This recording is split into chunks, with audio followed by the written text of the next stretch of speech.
aku nelpon terus, santai.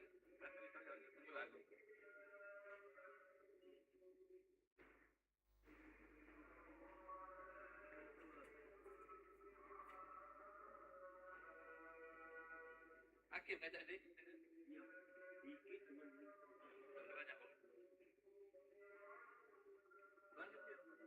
Jadi ikut tempat dia ni. Ikut tempat Hakim, Pak Rido ngajak dia. Jadi ni, dia bisa. Jadi kau kongsi. Kamu di mana? Kita. Kita.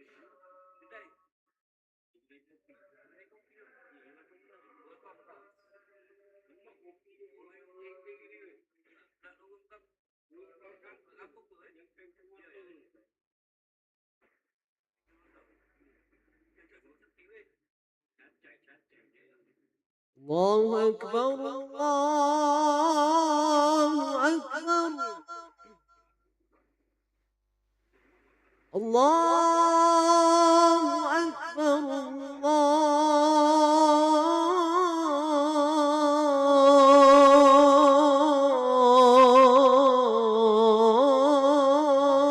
الله أكبر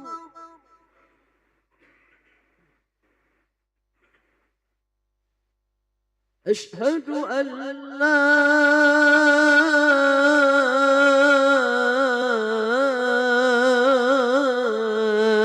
إله إلا الله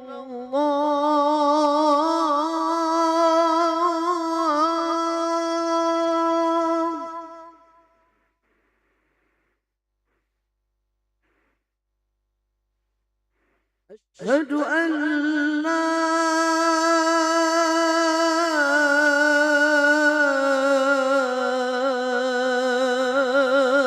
إله إلا الله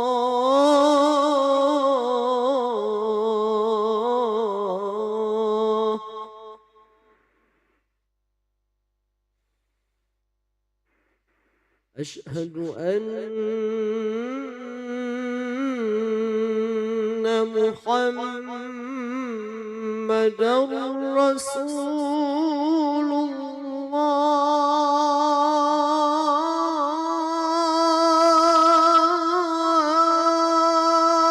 الله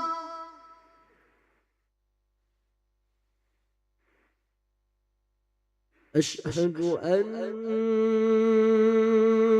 محمدًا رسول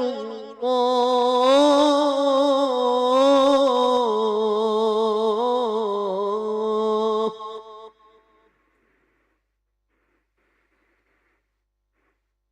حي على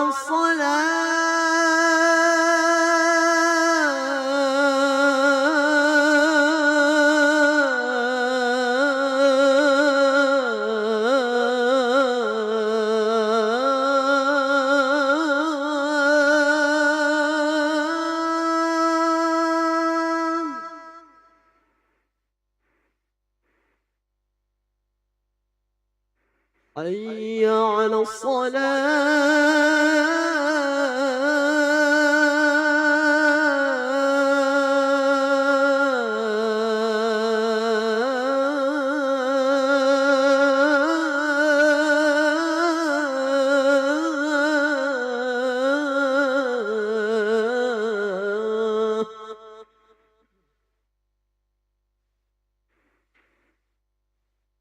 حي على الفلاح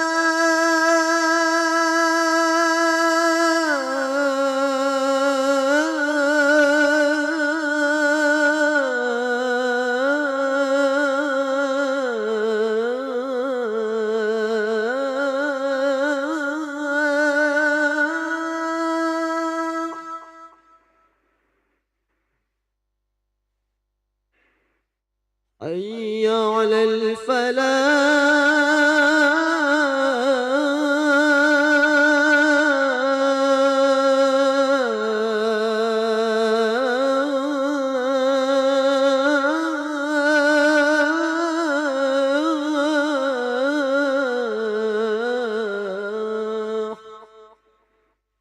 الله أكبر الله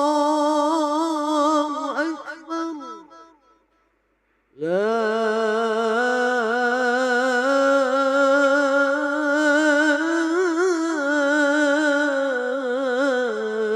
إله إلا الله.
Bismillahirrahmanirrahim. Assalamualaikum warahmatullahi wabarakatuh.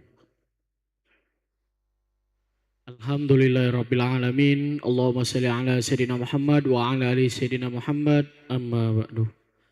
Jemaah salat yang maghrib yang dirahmati Allah SWT, kami ucapkan selamat datang, ahlan wa sahlan wa marhaban bihudirikum fil masjid Sultan Mahmud Badarudin Jaya Wikromo, Palembang.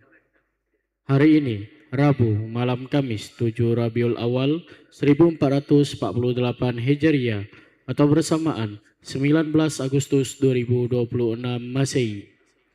Mari kita bersama melaksanakan sholat maghrib berjamaah. Adapun selaku petugas pada hari ini, azan telah dikumandangkan oleh Al-Ustadz Rahman Hanif dan sholat akan diimami oleh Al-Ustadz Abul Khair SSI Halafis. Dilanjutkan cawisan ba'da sholat maghrib bersama guru kita Al-Mukarram Al-Ustadz K. Haji Dr. Andes Sarifuddin Ya'qub MHI dengan pembahasan kitab Al-Fiqh Al-Islami wa Adilatuhu. Untuk ketertiban dan kenyamanan beribadah, jemaah diharapkan untuk tidak mengaktifkan handphonenya dan barang-barang milik jemaah harap dijaga sendiri atau dititipkan pada tempat yang telah kami sediakan. Dan kami himbau kepada para jemaah untuk berniat itikaf ketika memasuki masjid, serta mengikuti rangkaian zikir dan doa setelah sholat bersama imam sampai selesai.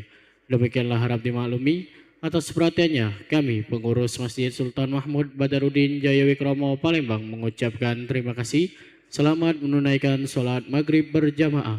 Semoga Allah SWT menerima rangkaian ibadah kita. Amin amin ya rabbal alamin. Wassalamualaikum warahmatullahi wabarakatuh. Allahu Akbar, Allahu Akbar. أشهد أن لا إله إلا الله أشهد أن محمدا رسول الله حي على الصلاة حي على الفلاح قد قامت الصلاة قد قامت الصلاة الله أكبر الله أكبر لا إله إلا الله لا إله إلا الله محمد رسول الله صلى الله عليه وسلم أقامها الله وأدامها ما دامت السماوات والأرض صووا صفوفكم بين تسوية الصفوف من تمام الصلاة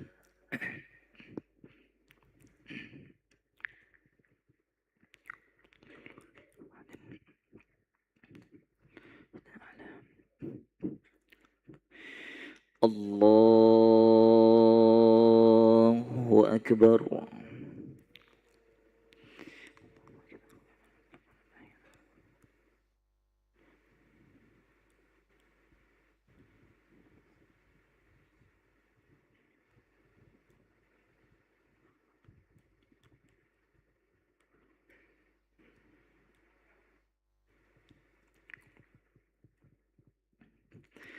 بسم الله الرحمن الرحيم الحمد لله رب العالمين الرحمن الرحيم مالك يوم الدين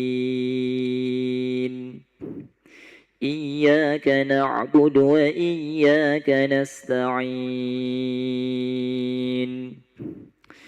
اهدنا الصراط المستقيم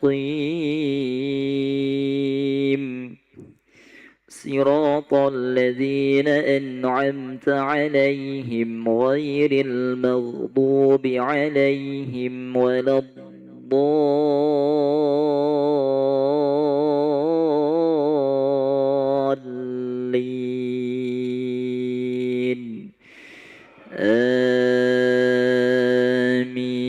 آمين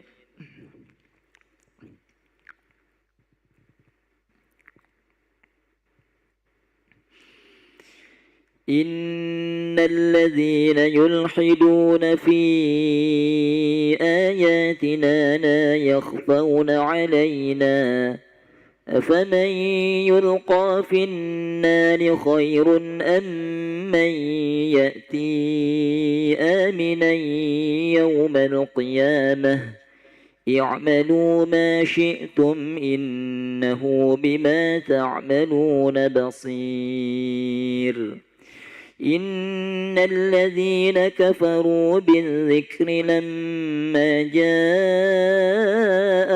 وإنه لكتاب عزيز لا يأتيه الباطل من بين يديه ولا من خلفه تنزيل من حكيم حميد ما يقال لك إلا ما قد قيل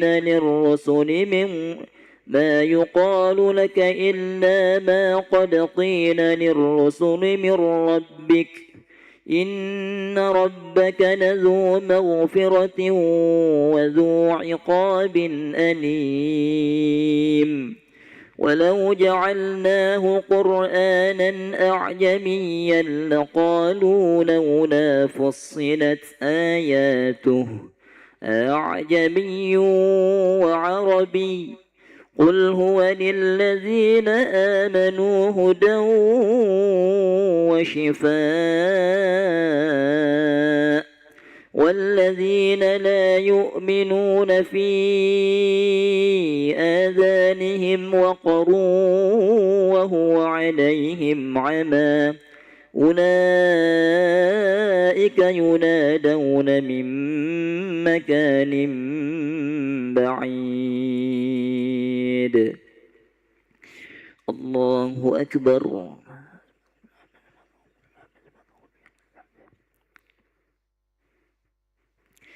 سمع الله لمن حمده الله أكبر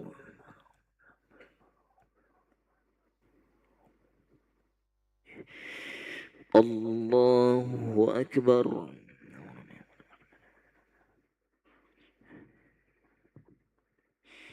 الله أكبر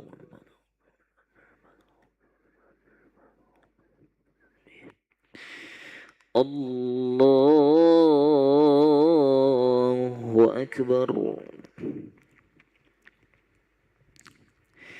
بسم الله الرحمن الرحيم الحمد لله رب العالمين الرحمن الرحيم مالك يوم الدين إياك نعبد وإياك نستعين اهدنا الصراط المستقيم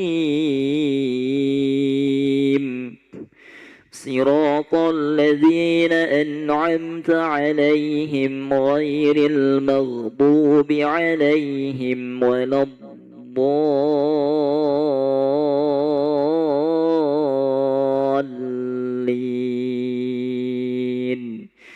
آمين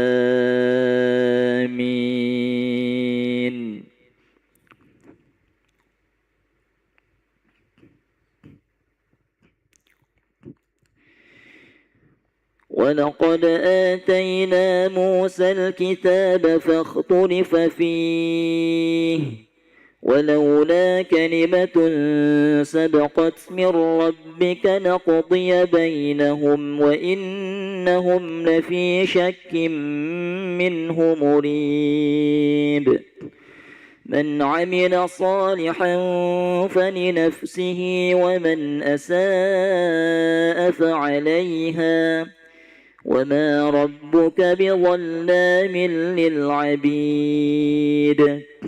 إليه يرد علم الساعة وما تخرج من ثمرات من أكمامها وما تحمل من أنثى ولا تضع إلا بعلمه ويوم يناديهم أين شركائي قالوا آذناك ما منا من شهيد وضل عنهم ما كانوا يدعون من قبل وظنوا ما لهم من محيص لا يسأم الإنسان من دعاء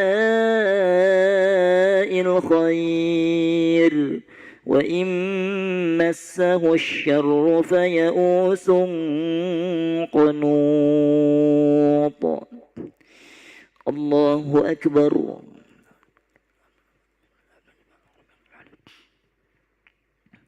سمع الله لمن حمده الله أكبر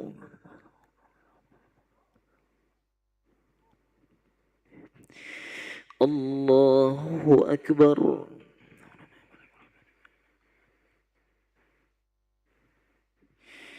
الله أكبر.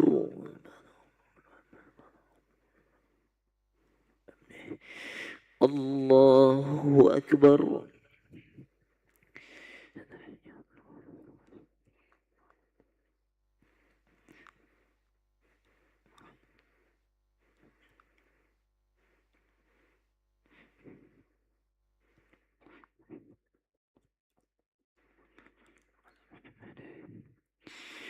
الله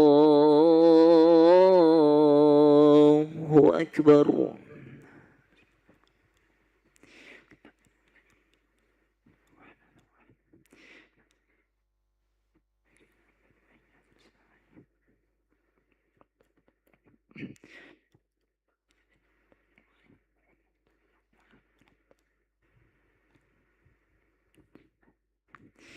الله أكبر.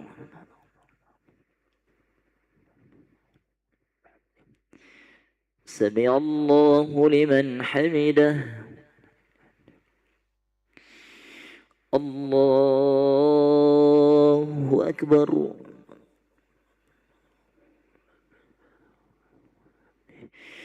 الله أكبر.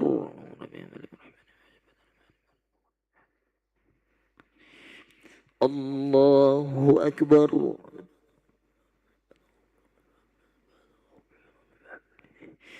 الله أكبر.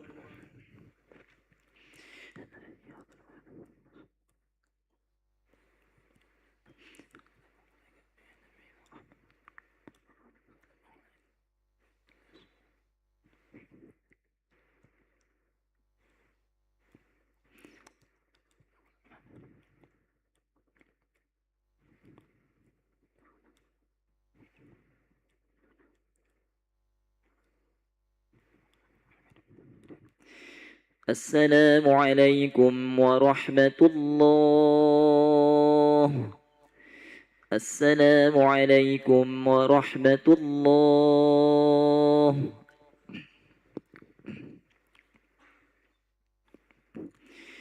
نستغفر الله العظيم الذي لا إله إلا هو الحي القيوم ونتوب إليه.